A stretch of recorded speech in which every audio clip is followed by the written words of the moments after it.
नमस्कार. कोल्हापूर ब्रेकिंगमध्ये आपलं सर्वांचं स्वागत. सर्वप्रथम सर्वांना दीपावलीच्या हार्दिक शुभेच्छा. मंडळी, दीपावलीनिमित्त आम्ही आमच्या चॅनेलवर दीपस्तंभ हा विशेष कार्यक्रम सादर करत आहोत.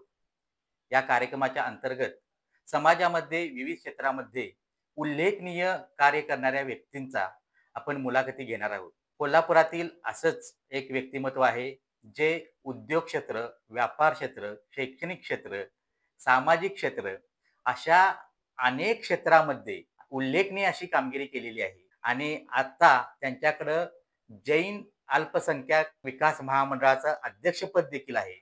या पदाला राज्यमंत्री पदाचा देखील दर्जा आहे. असे माझे मित्र ललित गांधी साहेब आता माझ्यासोबत आहेत. आज त्यांचे आपण विचार जाणून घेणार आहोत. त्यांचे विचार हे निश्चितच आपल्याला प्रेरणादायी ठरतील असा विश्वास मला आहे. नमस्कार गांधी साहेब. साहेब, कोल्हापूर ब्रेकिंगमध्ये आपलं स्वागत. नमस्कार. साहेब, आपली कौटुंबिक पार्श्वभूमी काय किंवा आपलं शालेय जीवनाचा प्रवास आम्हाला जाणून घ्यायला आवडेल. अनेक वर्षानंतर कुणीतरी मला एवढ्या पाठीमागचा प्रश्न विचारते.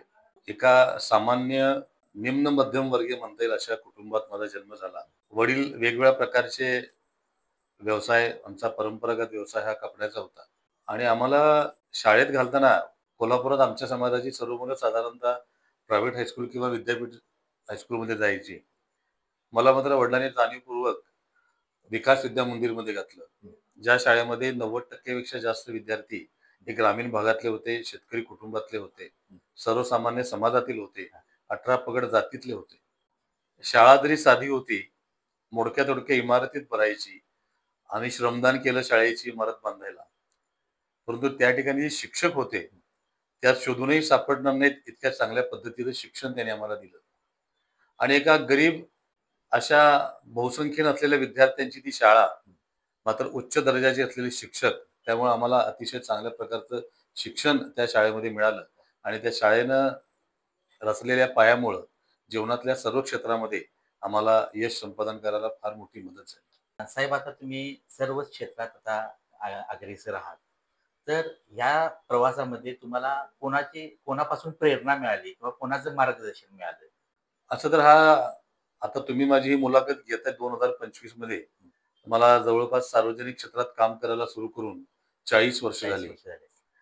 40 वर्षाच्या वाटचालीमध्ये अनेक लोकांची प्रेरणा मिळाली, अनेक लोकांच्याकडून ऊर्जा मिळाली. त्या त्या टप्प्यामध्ये अनेक लोकांचा संपर्क आला. वयाच्या 15व्या वर्षी मी स्वतःचा व्यापार सुरू केला. सुशिक्षित बेकारी योजनेतलं कर्ज घेतलं. हे कर्ज घेताना किती त्रास झाला याची मला जाणीव होती. किती हेलपाटे मारायला लागतात. आणि व्यापार करत असताना एकदा अशा काही वसुलीच्या कामानिमित्त जयसिंगपूरहून येताना माझा मोठा अपघात झाला आणि जवळपास 1.5 महिना मी हॉस्पिटलमध्ये होतो. तर अनिल जोशी होते त्यावेळी साकोली कॉर्नरला. त्या मृत्यूच्या दाढेतनं त्यांनी मला परत आणलं. ज्याने मला त्या अपघातातनं रस्त्यावर असं बेवारसासारखा पडलो असताना उचलून आणलं, ते माणसं मला सापडली नाहीत. ते खरं तर त्यांनी एक देवदूत म्हणूनच काम केलं आणि मला दवाखान्यापर्यंत पोहोचवलं.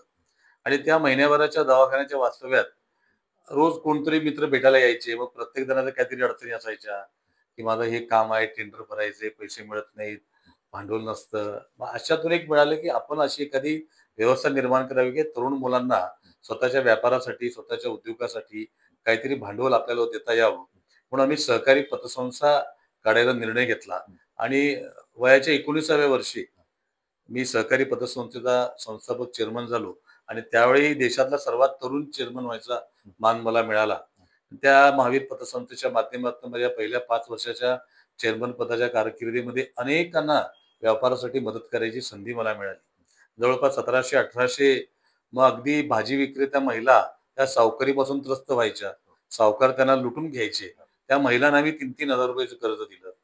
झेरॉक्स मशीनसाठी मुलांना कर्ज दिलं, मेडिकल शॉपसाठी कर्ज दिलं. असे एसटीडी बूथ त्यावेळी खूप चालायचे, त्यासाठी कर्ज दिलं. अगदी अशा छोट्या-छोट्या 3,000च्या कर्जापासून एक मोठा उद्योग टाकणाऱ्या तरुणाला 1 कोटीपर्यंतचं कर्ज देण्यापर्यंत आम्ही लोकांना व्यापारात उभा केला आणि माझ्या 5 वर्षाच्या कारकिर्दीमध्ये 1700 युवकांना आम्ही नव्यानं व्यापार उद्योगामध्ये उभं केलं, त्यांना भांडवलाचं मदत देऊन. आणि तुम्हाला माझा अनुभव सांगतो, की जे सगळ्यात छोटे सामान्य माणसं होती, ज्यांना आम्ही 3,000 5,000 छोट्या व्यापाराला कर्ज द्यायचो, त्यांचे हप्ते अतिशय नियमितपणे यायचे. आणि ज्याचं कागदपत्रे चांगले असायचे, इन्कम टॅक्सची रिटर्न फाईल असायची सगळी, त्यांचे हप्ते नक्की थकलेले असतात. त्यामुळे सामान्य माणूस हा केलेल्या मदतीची जाण ठेवायचा आणि त्यातून तो कर्जाची नियमित परतफेड करायचा आणि अनेक लोकांना वेगवेगळ्या माध्यमातून सहाय्य करण्याची संधी मला त्यातून मिळाली. त्यातूनच मग आम्ही पतसंस्थांचं संघटन उभा केलं जिल्हा स्तरावरचं. पतसंस्थांचे प्रश्न त्या माध्यमातून सोडायला सुरुवात केली. जिल्हा स्तरावरचे संघटन करत असताना मग काही प्रश्न राज्य स्तरावरचे आहेत.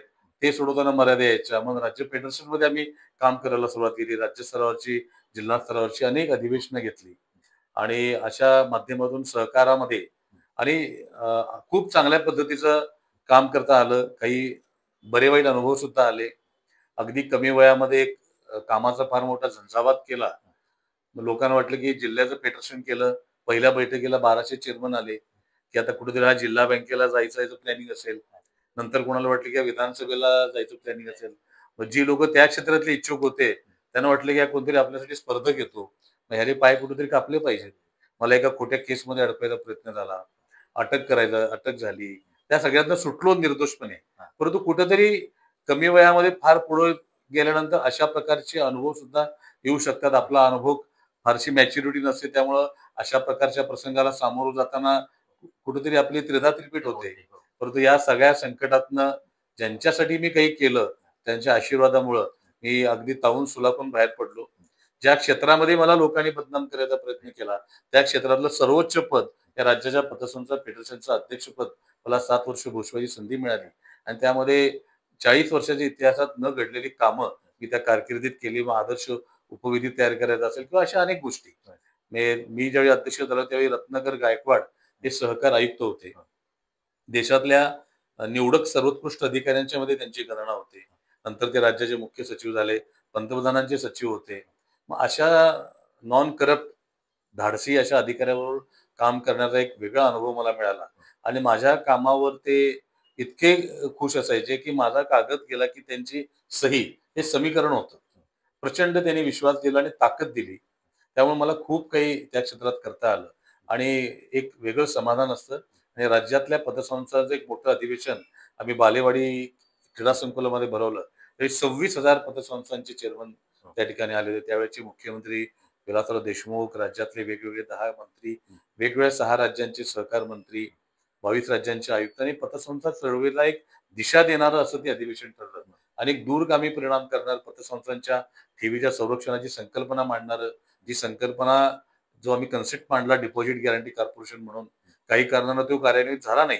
परंतु ती कन्सेप्ट जगातल्या 17 देशांनी स्वीकारली आणि त्या पद्धतीने ठेवीला संरक्षण देण्याचं काम, असे अनेक कामं त्या माध्यमातून मला करता आली. साहेब नक्कीच तुम्ही आता म्हणलात की प्रगती झाली की काही स्पर्धक निर्माण होतात. मग अशा खोट्या केसेस करणे, त्याच्यात अडकवणे काय आणि त्यातून तुम्ही तावून सुलाखून बाहेर पडलेला आहात आणि आज एक यशस्वी सामाजिक कार्यकर्ता म्हणा किंवा यशस्वी उद्योजक म्हणा किंवा यशस्वी व्यक्तिमत्व म्हणून कोल्हापुरात तुम्ही आता उदयास आलेला आहात. तर आता हे तुम्ही सहकार क्षेत्राबद्दल तुम्ही बोललेला आहात. तर महावीर इंग्लिश मीडियम स्कूलच्या माध्यमातून तुम्ही शैक्षणिक क्षेत्रात देखील एक चांगला ठसा उमटवलेला आहे. तर याबद्दल काय सांगाल? जसं पतसंस्था क्षेत्रात काम करताना मी रोज दुपारी माझा जनता दरबार असायचा आणि त्यावेळी वेगवेगळ्या क्षेत्रातले लोक वेगवेगळ्या समस्या घेऊन यायचे. ते पतसंस्थाच्या पूर्ततेचे अनेक वेगवेगळे कामं घेऊन यायचे आणि यामध्ये सर्वाधिक प्रश्न असायचे हे सामान्य कुटुंबातल्या लोकांच्या मुलांच्या शाळेच्या प्रवेशाचे.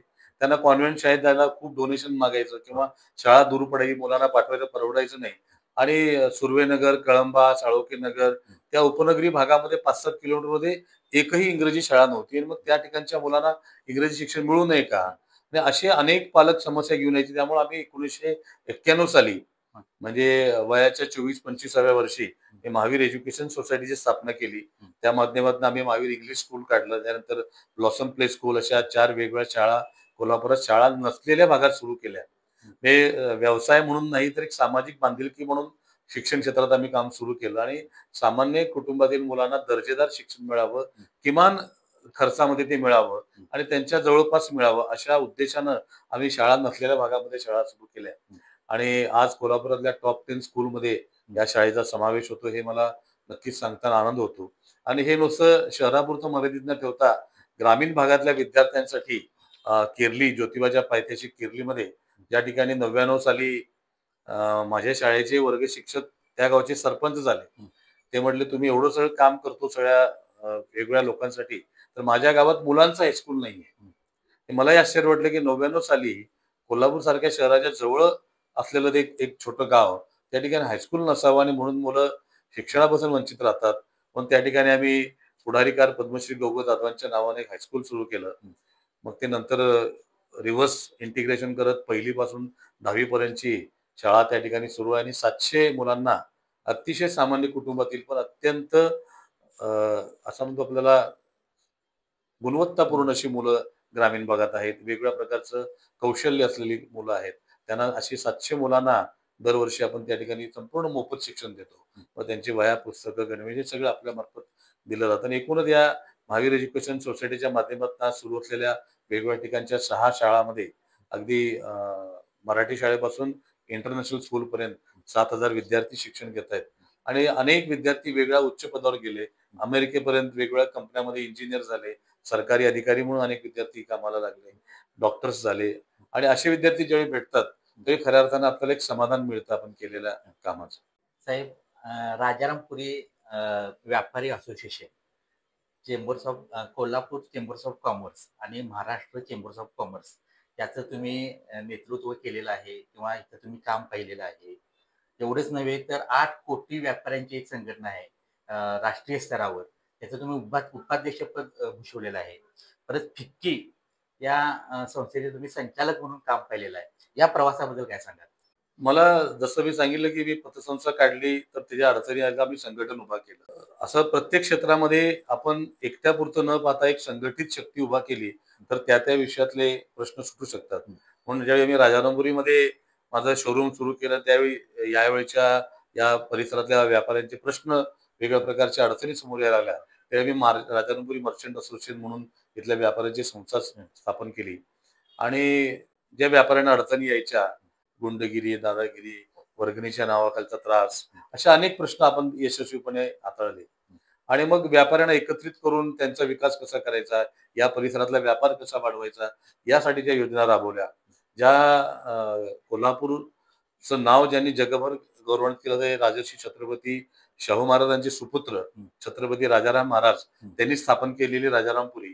त्यामुळं या व्यापारी असोसिएशन तर्फे आम्ही दरवर्षी छत्रपती राजाराम महाराजांची जयंती पुण्यतिथी मोठ्या प्रमाणात साजरी करून त्यांच्या कार्याचं स्मरण करायला सुरुवात केली आणि असे अनेक उपक्रम असे स्थानिक स्तरावर करत असताना मग जिल्हा स्तरावर मला शिवाजीराव देसाई आणि प्रतिभाई कापडे यांच्यामुळं कोल्हापूर चेंबरवर काम करण्याची संधी 1990 साली मिळाली आणि जवळपास 35 वर्ष त्या संस्थेवर मी वेगवेगळ्या पदावर काम करत अध्यक्षपदापर्यंत पोहोचलो. त्यानंतर विभागीय स्तरावर वेस्टर्न महाराष्ट्र चेंबरचं अध्यक्षपद असेल आणि राज्याची शिखर संस्था महाराष्ट्र चेंबर ऑफ कॉमर्सला सुद्धा मला प्रतिभाईंच्यामुळं मला त्या ठिकाणी संचालक म्हणून 2000 साली पहिल्यांदा गेलो आणि या 25 वर्षाच्या महाराष्ट्र चेंबरच्या वाटचालीमध्ये अध्यक्षपदापर्यंत सर्वच पदावर अतिशय झोकून देऊन काम केलं आणि ज्या शेठ वालचंद हिराचंद यांनी 100 वर्षापूर्वी त्या संस्थेची स्थापना केली, त्यांनी जे उद्देश केले होते राज्यातल्या सामान्य व्यक्तीला उद्योगात पुढे आणायचं, व्यापारात पुढे आणायचं, त्यासाठी खूप काही काम मला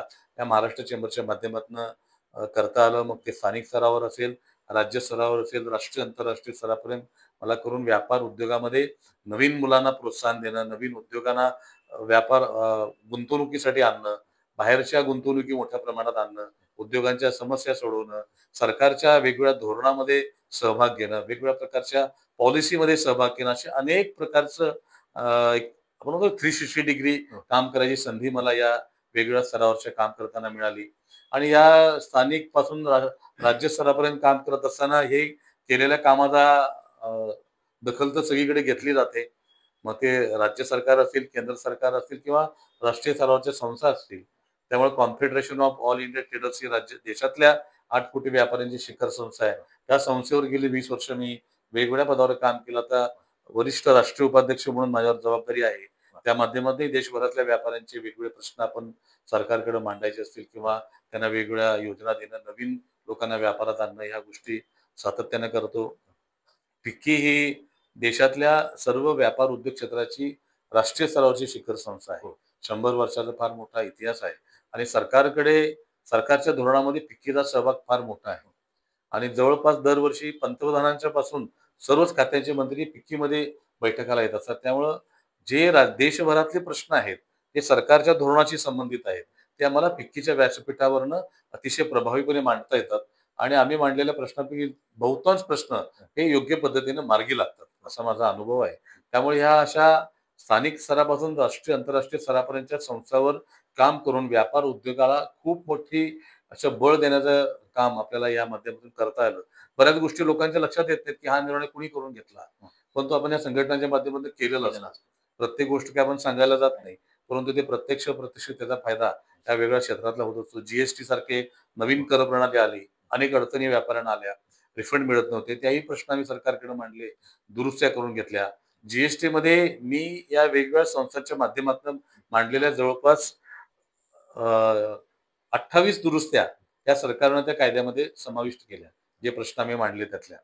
आणि आता ज्यावेळी जीएसटीला 5 वर्ष पूर्ण झाली, त्यावेळी केंद्राने दिल्लीमध्ये विज्ञान भवनात एक मोठा कार्यक्रम ठेवला होता अर्थमंत्री निर्मला सीतारामन यांच्या अध्यक्षतेखाली आणि महाराष्ट्राच्या वतीनं मला त्या ठिकाणी प्रेझेंटेशन देण्याची संधी मिळाली आणि सगळ्या राज्यातलं सर्वोत्कृष्ट प्रेझेंटेशन हे महाराष्ट्राचं झालं असं विशेष गौरव अर्थमंत्र्यांनी आमचा केला. ही माझ्यासाठी एक चांगली आनंदाची गोष्ट होती. अशा अनेक गोष्टी या वेगवेगळ्या संघटनांच्या माध्यमातून व्यापार उद्योगाच्या विकासासाठी, आपल्या महाराष्ट्राच्या विकासासाठी मला करायचं संधी मिळाली. हे खरंच माझं मी एक प्रकारचं सौभाग्य समजतो. साहेब, आता मी गेली 25 ते 30 वर्ष पत्रकारिता क्षेत्रात आता कार्यरत आहे. तर तुमची वाटचाल मी जवळून पाहिलेली आहे. तर व्यापाऱ्यांसाठी म्हणा, उद्योजकांसाठी म्हणा, तुम्ही रस्त्यावरली देखील आंदोलनं केलेली आहेत. तर एखादं असं आंदोलन आहे की आतापर्यंत त्याचं बाबा ते लक्षात राहण्यासारखं एखादं आंदोलन आहे का? असे तर बरेच आंदोलन आहेत. मग वीज दरासाठी केलेलं आंदोलन असेल, वेगळ्या प्रकारच्या सरकारच्या काही धोरणांचा आपल्याला अडचण होते त्यासाठी केलेलं असेल. या राजारामपुरीसारख्या बाजारपेठेमध्ये वापर बदलासाठीचा जो नोटिसेस काढल्या, रूपांतरण करायच्या, त्या फार मोठ्या अडचणीचा सामना सगळ्यांना करावा लागत होता. त्या प्रश्नाची सोडवणूक असेल, अशी अनेक आंदोलनं आम्ही केली. राष्ट्रीय स्तरावरची आंदोलनं केली. म्हणजे चीनच्या व्यापारावरच्या अतिक्रमणापासून सरकारच्या धोरणाबद्दल अशी अनेक वेगळ्या प्रकारची केली. आणि सगळ्यात असं मला विशेष लक्षात राहिलं ते राजारामपुरीमध्ये 96 साली काही विशिष्ट लोकांची वर्गणीच्या नावाखाली दादागिरी चालायची आणि व्यापाऱ्यांना 100-200 कार्यकर्ते घेऊन यायचं, दुकानं फोडायची, माल लुटायचा, बिन पैसे देता न्यायचं, असं अनेक कामं करायची.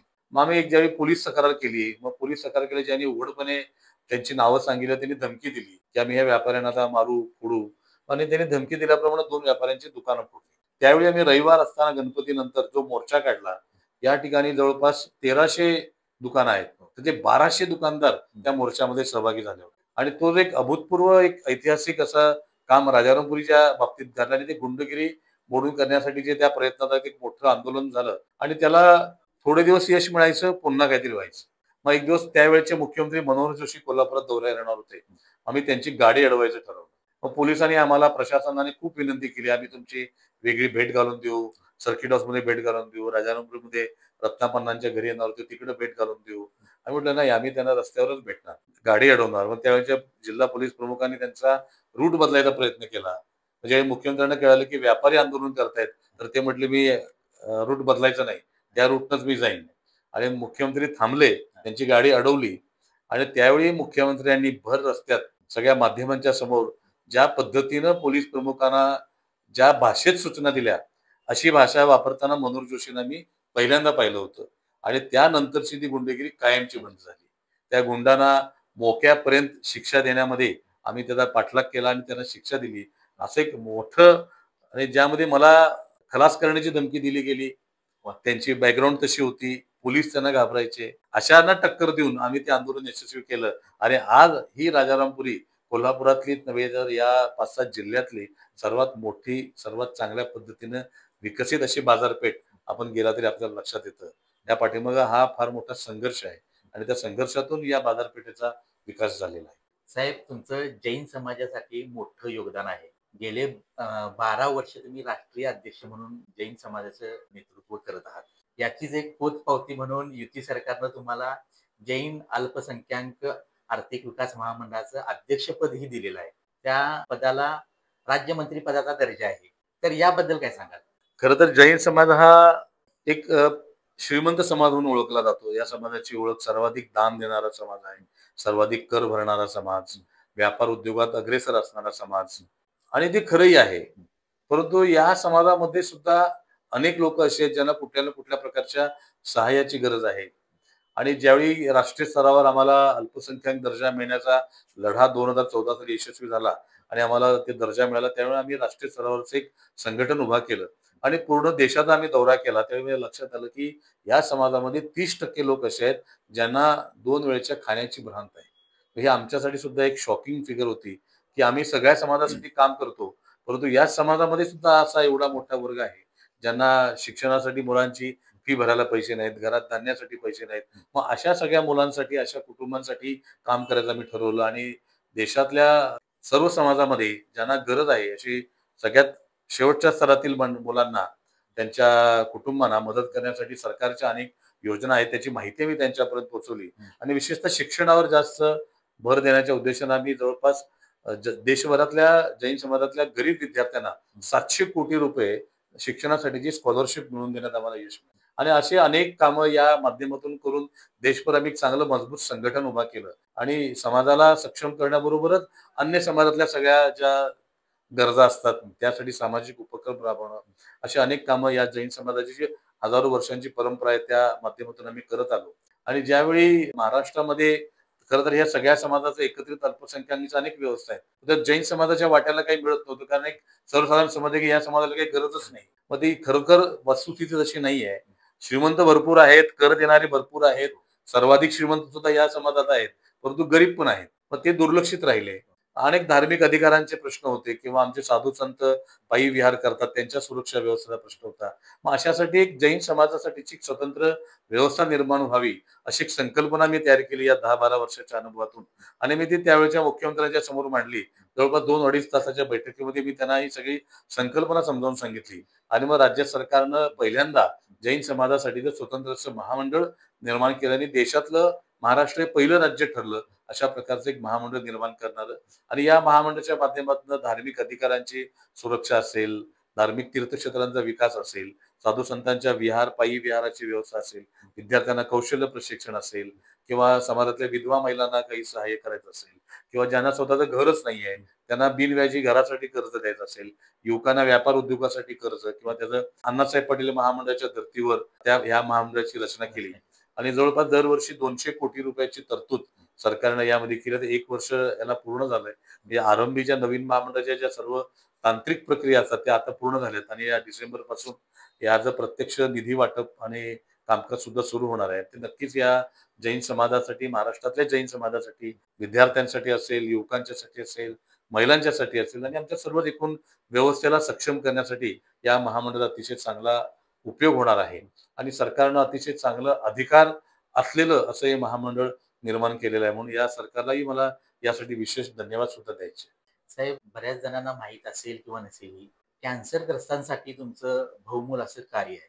तर ते कार्य तुम्ही कशा पद्धतीनं केलं, हे जरा 2010-11 साली माझ्या एका जवळच्या नातेवाईकांचं टाटामध्ये मोठं ऑपरेशन झालं आणि जवळपास 1 महिना मी त्यावेळी मुंबईत राहिलो होतो. तर त्यावेळी टाटा हॉस्पिटलच्या परिसरात रोज मी फिरायचो आणि त्या टाटामधले पेशंटची प्रचंड गर्दी, त्या ठिकाणी बाहेर रस्त्यावर पेशंट राहायचे, त्यांची कुटुंबीय राहायचे. ते त्या सगळ्या रुग्णांची अवस्था, मग तिथल्या अनेक डॉक्टरांच्यावर मी चर्चा केली आणि काय करायला पाहिजे नेमकं या प्रकारच्या व्यवस्थेला आम्ही काय मदत करू शकतो. मग ह्याला हे प्रिव्हेंटिव्ह तपासणी ही कॅन्सर रोखण्यासाठी सर्वात महत्वाची गोष्ट आहे. मग अशा प्रकारची प्रिव्हेंटिव्ह तपासणी ज्या ठिकाणी अशा कुठल्या सुविधा नाहीत अशापर्यंत पोहोचावं. कारण मी बघितलं तर टाटामध्ये भारतातल्या सर्व राज्यातली लोक यायची. जगातल्या आफ्रिकन कंट्रीतले, एशियन कंट्रीतले, छोट्या-छोट्या गरीब देशातले पेशंट तिथे यायचे. कारण व्यवस्थाच नाही कॅन्सर तपासणीची.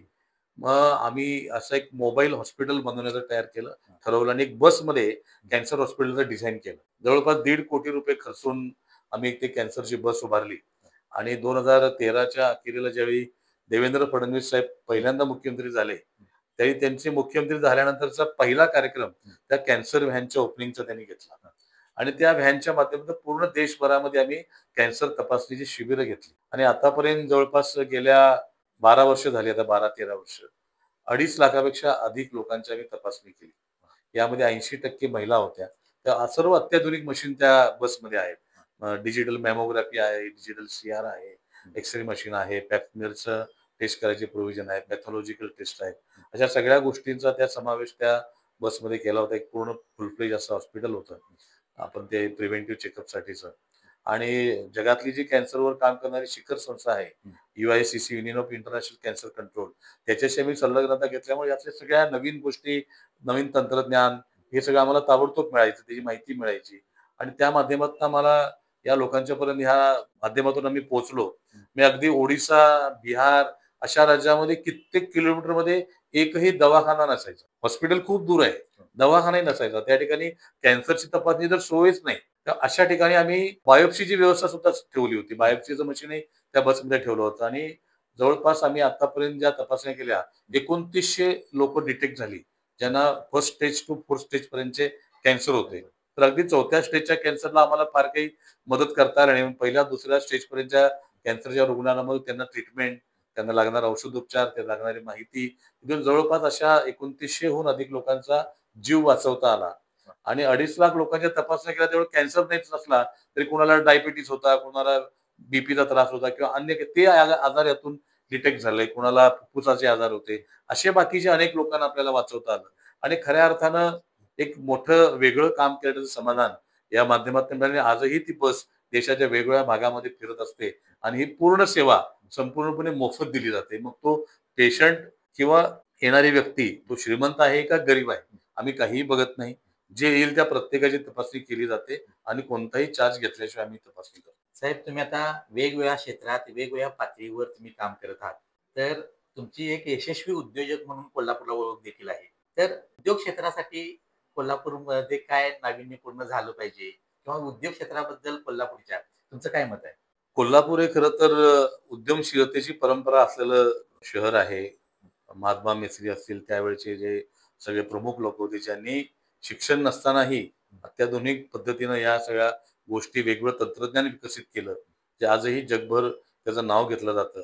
अशी परंपरा असलेल्या कोल्हापूरमध्ये आजही कर्तृत्ववान लोकांची कमी नाही. त्या ठिकाणी थोडंसं एक पाठबळ ज्याला म्हणतो तसे आवश्यक असतं. स्वकर्तृत्वानं हा जिल्हा उद्योगामध्ये अतिशय चांगल्या पद्धतीनं काम करतो. या ठिकाणी काही मोठे प्रकल्प येण्याची गरज आहे.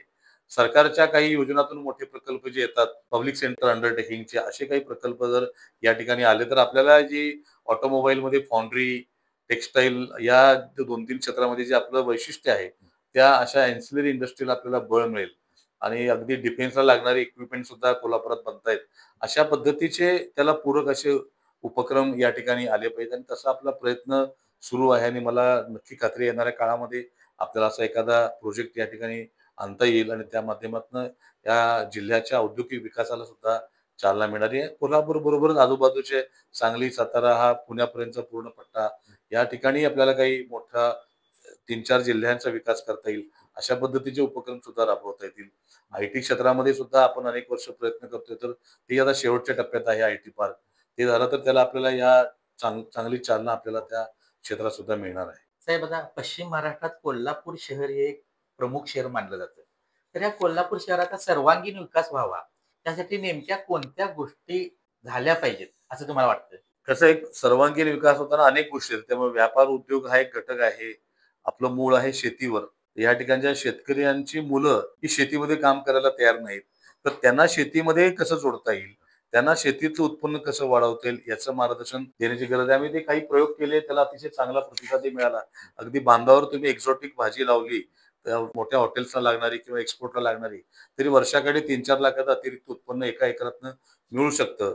थोडीशी मेहनत केली तर त्याला चांगलं मार्केट उपलब्ध आहे देशात सुद्धा आणि देशाबाहेर सुद्धा. शेतीमध्ये आपल्याला प्रोसेसिंगची व्यवस्था, वेअर हाऊसिंग असेल, कोल्ड चेन असेल किंवा त्याचं प्रोसेसिंग व्हॅल्यू एडिशन, ती यंत्रणा निर्माण केली तर खूप मोठा स्कोप आपल्याला युवकांना त्या शेतीमध्ये इन्व्हॉल्व करण्यासाठी शक्य आहे. त्याबरोबर आपल्याकडे पर्यटनाची खूप चांगली क्षेत्र आहेत. म्हणजे अगदी धबधबे असतील किंवा आध्यात्मिक पर्यटनासाठीचे सुद्धा खूप, आता महालक्ष्मी मंदिर तर आहेच, पण अनेक जिल्ह्यामध्ये प्रत्येक तालुक्यात एखाद दुसरं क्षेत्र आपल्याला मिळेल की जे पर्यटनासाठी पण सुद्धा चांगलं आहे, धार्मिक पर्यटनासाठी सुद्धा चांगलं आहे.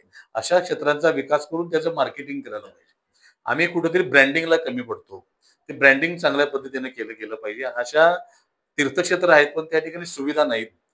चांगलं इन्फ्रास्ट्रक्चर पाहिजे, रस्ते चांगले पाहिजेत, कनेक्टिव्हिटी पाहिजे, वाहतूक व्यवस्था चांगली पाहिजे. या बेसिक गोष्टीमध्ये आम्ही अजून खूप मागे आहोत. या गोष्टीमध्ये सुधारणा झाली तर कोल्हापूरला खूप चांगला स्कोप आहे. कारण ह्याला या ठिकाणचं वातावरण चांगलं आहे, लोकेशन चांगलं आहे. म्हणजे NH4 वर आपण पुणे आणि बेंगलोरच्या मध्ये आहोत आणि खूप चांगलं एअरपोर्ट आमच्याकडे आहे. रेल्वे आहे. आता कोल्हापूर वैभववाडी आपला रेल्वे प्रकल्प आता पुन्हा एकदा गती घेण्याच्या तयारीत आहे. आणि ही जर कनेक्टिव्हिटी चांगली झाली आणि बेसिक इन्फ्रास्ट्रक्चर चांगलं झालं, तर पर्यटनाच्या आणि आपल्याकडे मेडिकल टुरिझमला खूप चांगली संधी आहे. या ठिकाणी कमी खर्चामध्ये उपचार चांगले होऊ शकतात. आता मोठं हॉस्पिटल सरकारचं सुद्धा या ठिकाणी 1200 बेड्स हॉस्पिटल येतंय. खाजगी हॉस्पिटल आहेत. या सगळ्याचा एकत्रित आपल्याला मेडिकल टुरिझम म्हणून कसा वापर करता येईल, शिक्षणामध्ये आपल्याला कशा सुविधा वाढवता येतील. तर व्यापार, उद्योग, पर्यटन, आध्यात्मिक पर्यटन, मेडिकल टुरिझम अशा एक 7-8 विषयावर जर आपण लक्ष दिलं, तर हा जिल्ह्याचा विकास खूप चांगल्या पद्धतीने होऊ शकतो. साहेब, अनेक कोल्हापूरकरांना माहित नाही की तुमची आणि बिग बी अमिताभ बच्चन यांची खास अशी भेट झाली होती. दिलखुलास चर्चा झाल्या होत्या. त्या भेटीबद्दल काय सांगाल? अमिताभ बच्चनला बघणं हा सुद्धा आपल्याला एक आनंदाचा स्वप्नवत क्षण असते असतो, ते. स्वप्नवत असतं. हं. दोनदा मला त्यांना भेटायची संधी मिळाली. एकदा एतबार या त्यांच्या चित्रपटाचा प्रीमियर होता इरॉस थिएटरला. त्या ठिकाणी त्यांनी मला आमंत्रित केलं होतं आणि मला थोडा पोहोचायला उशीर झाला. कार्यक्रम सुरू झाला. पण संपल्यानंतर त्या स्क्रीन जवळून त्यांनी माझा हातात हात घेऊन एरॉस थिएटरच्या बाहेरपर्यंत आले. अनेक वर्षापासूनची माझी इच्छा होती त्यांच्याशी गप्पा मारायची. ते माझ्यासोबत माझा हातात हात धरून आले. पण मी इतका भारावून गेलो होतो.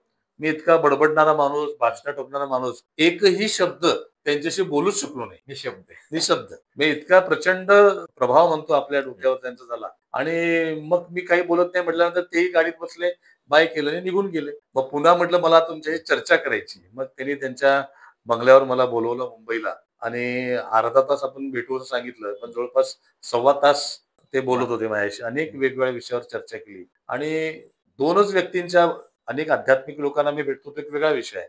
ते साधू, संत किंवा मोठमोठे आचार्य असतात त्यांची साधना असते. परंतु त्यांच्या व्यतिरिक्त जे अनेक लोकांना भेटतो, त्या 2च व्यक्तींना भेटताना मला असं एक वेगळं काहीतरी त्या व्यक्तींच्याकडे प्रभाव आहे, ऑरा आहे असं जाणवलं. ते त्यातले एक म्हणजे पंतप्रधान नरेंद्र मोदी आणि दुसरे अमिताभ बच्चन. म्हणजे अमिताभ बच्चनकडे गेल्यानंतर त्यांची विनम्रता, म्हणजे इतका मोठा उंची असलेला माणूस, पण ज्या पद्धतीनं त्यांनी अगदी वाकून नमस्कार करून आमचं स्वागत करणं, आमच्याशी अगदी मोकळेपणाने चर्चा करणं आणि माझ्याबरोबर एक मित्र होते, एक वृत्तपत्रातले दिग्गज होते. हं. त्यांच्या वृत्तपत्रावर त्यांना काय बोललं, पण अगदी शालीनतेनं त्यांची तक्रार त्यांच्यापुढे व्यक्त केली. मी इतक्या सोप्या भाषेत आणि शांत भाषेत आपण एखादी तक्रार कशी मांडू शकतो, एखाद्याची नाराजी व्यक्त करायची पण अगदी प्रेमानं, हे मी त्यांच्याकडनं पहिल्यांदा अनुभव घेतला. अशा पद्धतीनं कसं आपण सांगावं एखाद्याला, की हे तुम्ही योग्य नाही केलं असं. आणि एक अलर्ट आता या असं जगभरातल्या किंवा देशभरातल्या वृत्तपत्रामध्ये त्यांच्याबद्दल काय लिहिलं जातं, हे रोज बघतात ते. म्हणजे चांगल्या आणि वाईट दोन्ही गोष्टी. आणि त्यांच्या जीवनातल्या काही गोष्टी सांगितल्या. माझ्या कॅन्सर प्रकल्पाची माहिती घेतली. मला ती गाडी त्यांनी तिथं बघायला बोलवली. त्या सगळ्या प्रकल्पाची माहिती घेतली. म्हणजे ज्या पद्धतीनं एक ऑरा असलेला माणूस, एवढ्या उंचीचा एक दिग्गज कलाकार आणि त्याने एवढा वेळ त्यांच्या घरी अगदी चांगला पाहुणचार करून गप्पा मारल्या. तो आयुष्यातला एक न विसरता येणारा असा प्रसंग होता. आताच आपण देशाचे पंतप्रधान नरेंद्र मोदी साहेब यांचे आत्ताच उल्लेख केला. तर त्यांच्याबरोबर तुम्हाला प्रदेश दौऱ्यावर जाण्याची देखील संधी मिळाली. त्याचबरोबर 2 राष्ट्रपती म्हणजे राष्ट्रपती प्रणव मुखर्जी साहेब आणि राष्ट्रपती रामनाथ कोविंद सर यांच्याबरोबर देखील तुम्हाला प्रदेश दौऱ्याची संधी मिळाली. या दौऱ्याबद्दल काय सांगाल? खरं तर हा एक वेगळाच अनुभव आहे. देशभरात मी व्यापार उद्योग क्षेत्रात केलेल्या अनेक वेगवेगळ्या नाविन्यपूर्ण गोष्टी असतील किंवा वेगळ्या उपक्रमांच्यामुळं पंतप्रधानांच्या पर्यंत थेट संपर्क करायचं मला संधी मिळाली. मोदी साहेबांच्या बरोबर तर ते मुख्यमंत्री असतानाही मी 2-3 वेळा त्यांच्या वेगवेगळ्या कार्यक्रमामध्ये आम्ही एकत्रितपणे सहभागी होतो. म्हणजे प्रवासी भारतीय दिवस हे जगभरातल्या उद्योजकांच्या संमेलनाला आम्ही एकत्रित अनेक वेळा सहभागी झालो. आणि 2015 साली ज्यावेळी त्यांनी स्वच्छ भारत मिशन लॉन्च केलं, त्यावेळी मी देशातल्या 500 शहरामध्ये मारवाडी समाजातर्फे एका वेळेला ते उपक्रम आयोजित केले. त्यांनी मला बोलवून घेतलं होतं दिल्लीमध्ये. ते त्यांच्या संसदेतल्या कार्यालयात मी पहिल्यांदाच गेलो आणि त्यांच्या कार्यालयात प्रवेश केला, तरी कुठे एखाद्या मोठ्या आध्यात्मिक व्यक्तीच्या अशा ठिकाणी आल्याचा असा एक फील त्या ठिकाणी आला. की काहीतरी दैवी शक्ती त्यांच्याकडे नक्की आहे. खूप साधना करतात ते आणि म्हणूनच ते एवढ्या कणखरपणे या देशाचं नेतृत्व करू शकले. अनेक गोष्टी त्यांच्याबद्दल लोक विरोधक काही बोलत असतात. कुठल्याही पद्धतीने टीका करतात. पण ते न डगमगता शांतपणे, धीरोदात्तपणे या सगळ्याला सामोरे जातात. आणि जगामध्ये भारताला एक वेगळी ओळख देण्यामध्ये नरेंद्र मोदी यांनी यश मिळवलं, यामध्ये कोणी नाकारू शकत नाही. कारण मी जगातल्या 32 देशात फिरलो. पंतप्रधान नरेंद्र मोदी सत्तेवर यायच्या आधी आणि ते आल्यानंतर जगामध्ये आमच्याकडे बघण्याचा, भारतीयांच्याकडे बघण्याचा दृष्टिकोन कसा बदलतो, हे मी स्वतः अनुभवलेलं आहे. म्हणजे त्यांच्याबरोबर दौऱ्यात जाताना तर काही प्रश्न येतच नाही. तो एक वेगळा प्रोटोकॉल असतो. पंतप्रधानांच्या बरोबर जाणं हा एक अनुभवच वेगळा असतो. म्हणजे आफ्रिका देशातल्या 3 देशांच्या दौऱ्यावर मी त्यांच्याबरोबर होतो आणि त्या देशात पंतप्रधानांचं ज्या पद्धतीनं स्वागत झालं, हे मला ऊर भरून आला, की एका भारतीय नेतृत्वाला जगातल्या देशामध्ये किती आदरानं बघितलं जातं, त्यांच्याबद्दल किती उत्सुकता आहे. ज्या पद्धतीनं उद्योजकांशी ते संवाद साधतात, त्यांच्यामुळे आम्हाला वेगवेगळ्या उद्योजकांशी संवाद साधायला मिळाला. आणि जगात जाताना अच्छा तुम्ही भारतातून आला, म्हणजे मोदींचा भारत, अशी ओळख निर्माण झाली. म्हणजे यावरून त्यांच्या कामाची उंची आपल्याला लक्षात येते आणि जगातल्या ज्या देशामध्ये अमेरिकेसारखा देश असेल किंवा जर्मन सारखा देश असेल, जपान सारखा देश, जपानमध्ये तर पूर्वीपासून आपल्याला फार मित्रत्वाने किंवा इज्जतीनेच वागायचं. पण अमेरिकेसारख्या देशामध्ये असेल, काही काळात UK इंग्लंडमध्ये, यांच्या आधी आणि यांच्या नंतर, मोदींच्या नंतर हा फरक मला फरक जाणवतो. प्रकर्षानं जाणवला. म्हणजे अगदी इमिग्रेशन पासून तो फरक जाणवतो. एक रिस्पेक्टफुली ट्रीटमेंट आम्हाला दिली जाते. अगदी आता इंडोनेशियाला गेलो होतो, तिथले कॉन्सुलेट जनरल आम्हाला एअरपोर्टवर स्वागत करायला आले. अशा अनेक गोष्टी मला अनुभवल्या आणि पंतप्रधानांच्या दौऱ्यावर असताना 2 राष्ट्रांचे प्रमुख कसे बोलतात, कशा चर्चा करतात, हे एक अनुभव खूप वेगळा असतो. आणि मग त्या देशांच्या सर्वोच्च उद्योगपतींच्यावर आम्हाला थेट संवाद साधायची संधी. कारण पंतप्रधानांच्यावर आम्ही गेलो तर ते आम्हाला त्या पद्धतीनं स्ट्रीट करायचे. हे भारतातले प्रमुख मंडळीमधली काही मंडळी आहेत आणि तो एक एक वेगळा अनुभव असतो. या 2 राष्ट्रांच्या प्रमुखांच्या बरोबरची चर्चा, 2 राष्ट्रप्रमुखांच्या माध्यमातून शिखर स्तरावर काम करणाऱ्या उद्योजकांच्या बरोबर चर्चा आणि बरंच काही शिकायला मिळालं मला. राष्ट्रपती प्रणव मुखर्जींच्या बरोबर मी स्वीडनच्या दौऱ्यावर गेलो होतो. तोही देशाचे प्रमुख या पद्धतीनं त्यांचं झालेलं स्वागत, आमच्या सगळ्यांचं आम्ही त्यांच्या बरोबरच असल्यामुळं आम्हालाही मिळालेला तो सगळा सन्मान. त्या देशाची म्हणजे युरोप कंट्रीवर तर प्रगत देश आहेत, तर त्यांच्या सगळ्या व्यवस्था, आपण कुठे आहोत, ते कुठे आहेत किंवा हे छोटे-छोटे देश प्रगत झाले आणि आमच्यामध्ये काय अडचणी आहेत. मग ते काय फरक आहे? हा एक अभ्यास करायची एक चांगली संधी या निमित्ताने मिळाली. प्रणव मुखर्जींचा अनुभव, त्यांचा अर्थकारणावरचं प्रभुत्व आणि ह्या सगळ्या गोष्टीमध्ये अनेक नवीन गोष्टी शिकायला मिळाल्या. म्हणजे डिप्लोमॅटिक रिलेशन्स कसे असतात 2 देशांचे. तोच अनुभव मला रामनाथ कोविंद राष्ट्रपती असताना आम्ही ग्रीसच्या दौऱ्यावर गेलो. खरं तर खूप दूर आपल्यापासून असलेला देश आहे. त्या देशामधल्या उद्योगामधल्या कोलॅबोरेशनच्या संधी, तिथल्या उद्योजकांच्या बरोबरच्या भेटीगाठी आणि रामनाथ कोविंद अतिशय डाउन टू अर्थ राष्ट्रपती. म्हणजे त्यांचे प्रोटोकॉल तोडून ते आम्हाला बरोबर घेऊन जायचे. बैठकात बरोबर न्यायचे, आमच्या शेजारी बसवायचे. म्हणजे आमच्याशी चर्चा करायचे. आमच्याबरोबर तिथल्या उद्योजकांच्या चर्चेकडून ते पुढाकार घ्यायचे. म्हणजे प्रत्येकाची एक शैली वेगळी असते. मुखर्जींची जे राजकारणातली उंची पण फार मोठी होती. त्यावर तो प्रोटोकॉल आणि रामनाथ कोविंदांचा एक सरळपणा. म्हणजे असं प्रत्येक नेतृत्वातलं काहीतरी वेगळंपण आपल्याला बघायला मिळतं, शिकायला मिळतं. त्या तिथल्या देशांच्या प्रमुखांच्या बरोबर चर्चा. म्हणजे खरं तर एक लाईफमधला एक वेगळा अनुभव आणि या अनुभवाचा फायदा आपल्या देशातल्या उद्योगांना, आपल्या देशातल्या तरुणांना कसा करून देता येईल, हा कनेक्ट कसा करता येईल. यामुळे मला जगातल्या अनेक देशांच्या बरोबर हे संबंध जोडण्यात खूप त्याचा उपयोग झाला. अगदी साहेब, दिवाळी निमित्त हा मी कार्यक्रम सादर करतोय. या कार्यक्रमाचं शीर्षकच आहे दीपस्तंभ. म्हणजे दीपस्तंभ स्वतः तेवत राहतोय आणि दुसऱ्याला प्रकाश देतोय. अशाच अर्थानं ही मुलाखत आता म्हटली तर काय वावगं ठरू नये. तर कोल्हापूर शहरातील युवा वर्गाला या दिवाळीच्या निमित्तानं काय संदेश द्याल? आपल्या युवकांच्याकडे प्रचंड क्षमता आहे. पण मी आता बघतो गेली काही वर्ष विशेषतः स्मार्टफोन आल्यानंतर आमची सगळ्यांची एनर्जी ह्या स्मार्टफोनच्या अनावश्यक बाबीवर जाते. हे त्याचा चांगला उपयोग करता येते तर योग्य हरकत नाही.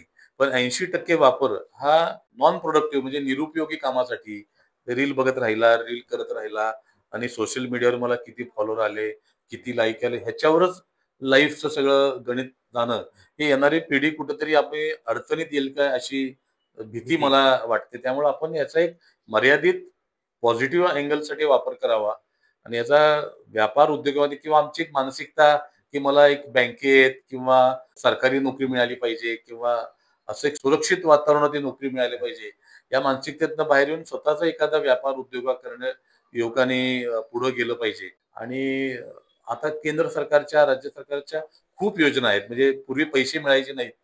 कारण मी 1 लाखाचं सुशिक्षित बेकार कर्ज काढताना काय त्रास बघितला मला माहिती आहे. पण आता पंतप्रधान रोजगार योजना असेल किंवा आमची सीएमजीबी मुख्यमंत्री रोजगार सहाय्य योजना हे 50 लाखापर्यंतचं कर्ज सुद्धा सहज मिळू शकतं. तेव्हा अशा नोकरीच्या मागच निव्वळ न लागता नोकरी करायला हरकत नाही. त्या सगळ्यांनीच उद्योग असं नाही. पण उद्योगाच्या संधी आहेत, व्यापाराच्या संधी आहेत. त्याचाही आपण अभ्यास केला पाहिजे आणि त्यात पुढे गेलं पाहिजे. या बाकीच्या गोष्टी आपल्या आयुष्याला कुठेतरी मागं खेचणाऱ्या ज्या आहेत, त्याला एक आपण मर्यादा त्याची ठेवणं गरजेचं आहे.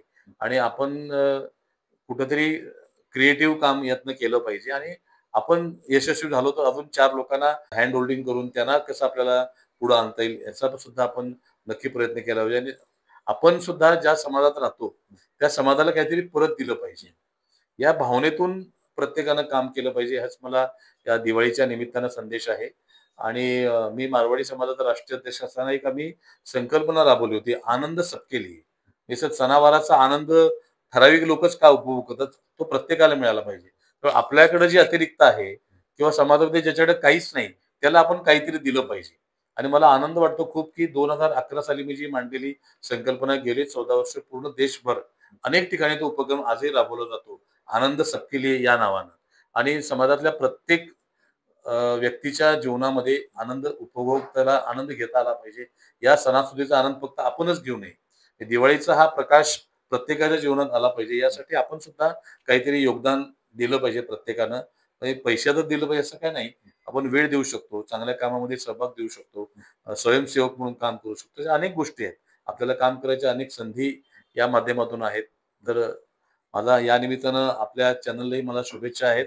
आणि युवकांना हाच संदेश आहे, की आपल्याकडे व्यापार करण्यासाठीच्या, उद्योगासाठीच्या अनेक संधी आहेत. मी अगदी कोरोना काळामध्ये बघितलं तर अनेक युवकांनी भाजी विकायला सुरू केलं. हे कुठलाही व्यवसाय हा काय छोटा नसतो. त्यामुळे कुठल्याही व्यवसायाची लाज वाटली नाही पाहिजे आपल्याला. मी माझ्या शोरूममध्ये कामगार आला तर स्वतः झाडू काढायचो. तर आपण कुठलंही काम छोटं मानता कामा नये आणि कुठलाही व्यवसाय खराब नसतो. थोडीशी मेहनत केली तर आपण चांगल्या पद्धतीने तो व्यवसाय करू शकतो. आणि नक्की युवकांनी अशा प्रकारे वेगवेगळ्या प्रकारचं कौशल्य आत्मसात करावं आणि कुठला ना कुठला व्यापार उद्योग करावा असा मला संदेश या निमित्तानं द्यायचा आहे. आणि हे करत असताना आपण आपल्या समाजासाठी सुद्धा काहीतरी योगदान नक्की द्यावं. दिवाळीच्या धामधुमीत तुम्ही आपला बहुमोल वेळ असा आमच्या चॅनेलसाठी दिला. आमच्याशी गप्पा गोष्टी मारल्या दिलखुलास आणि एक चांगले विचार मांडलेत आणि यातून निश्चितच हे प्रेरणादायी असे विचार आहेत आणि याचा युवक खरंच विचार करतील आणि तुम्ही आम्हाला बहुमोल वेळ दिल्याबद्दल तुमचा मी आभार आहे. धन्यवाद. धन्यवाद.